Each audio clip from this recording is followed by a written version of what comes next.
Sir क्या लग रहा है जिस तरीके से 2024 चुनाव लोकसभा चुनाव में परिणाम देखा गया, इस सब के बारे में क्या विचार कहता है?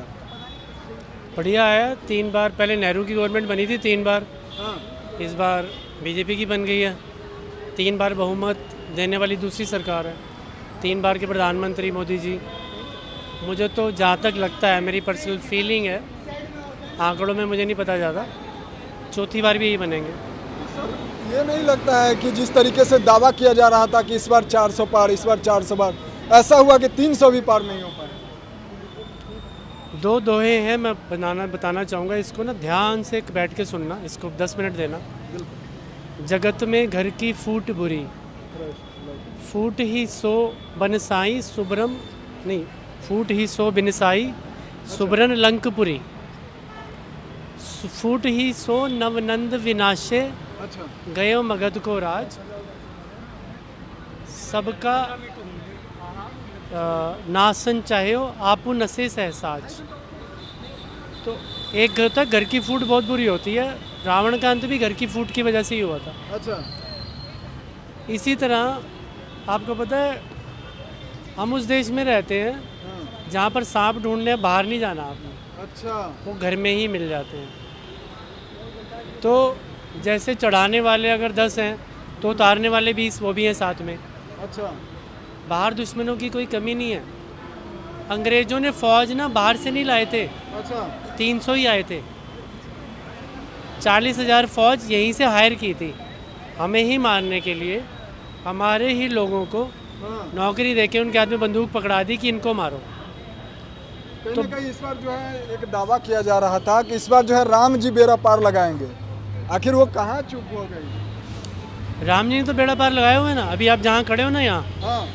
यहाँ अगर आप 20 साल पहले चले जाओ तो यहाँ स्पीकर रखा होता था, उसमें बोलते थे लावारिस वस्तु बम हो सकती है, अच्छा। दूर रहिए, ध्यान रखिए। तो है ना, इसी कनॉट प्लेस में बम फूटते थे। अच्छा।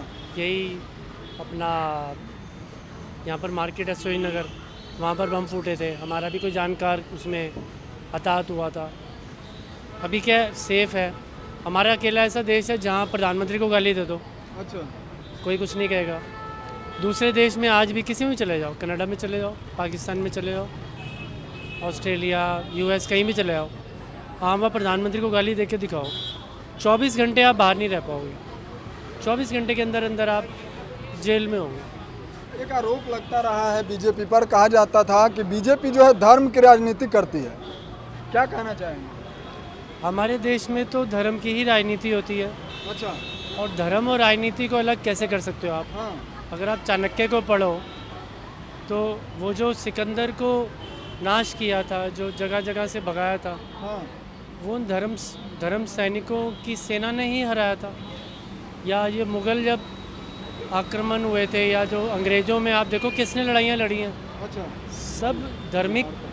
सब धार्मिक लोग ही रहे हैं जिन्होंने लड़ाइयाँ लड़ी हैं। कोई बाहर से थोड़ी आए हैं। अच्छा। कोई सेना थोड़ी फौज बैठ के बनाया है। वो धार्मिक योद्धा ही थे जिन्होंने अंग्रेज़ों से भी लड़ाइयाँ लड़ी हैं, मुग़ल आक्रांताओं से भी लड़ी हैं। हर तरह के लोगों से लड़ने वाले वो धर्म ही थे, और राजनीति ही उनको गाइड करती है। जो राजा होता है वो देखता है भी इससे लड़ना नहीं, लड़ने डिसीजन राजा लेता है। तो धर्म और राजनीति कभी अलग नहीं हो सकते। धर्म से राजनीति बलवान होती है, राजनीति से धर्म बलवान होता है। और अगर ये दोनों साथ साथ चलें तो बिल्कुल रॉकेट की तरह चलते हैं।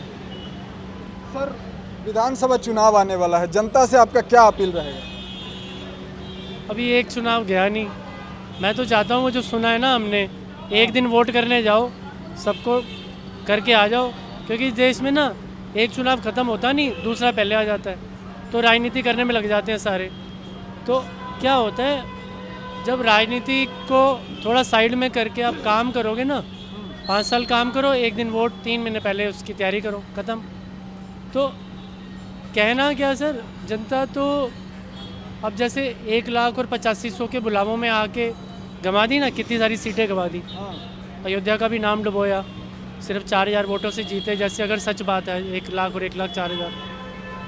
तो लोग तो इतने लालची हैं कि वो ना अपने ही भाई बंधुओं को बेच खाएं।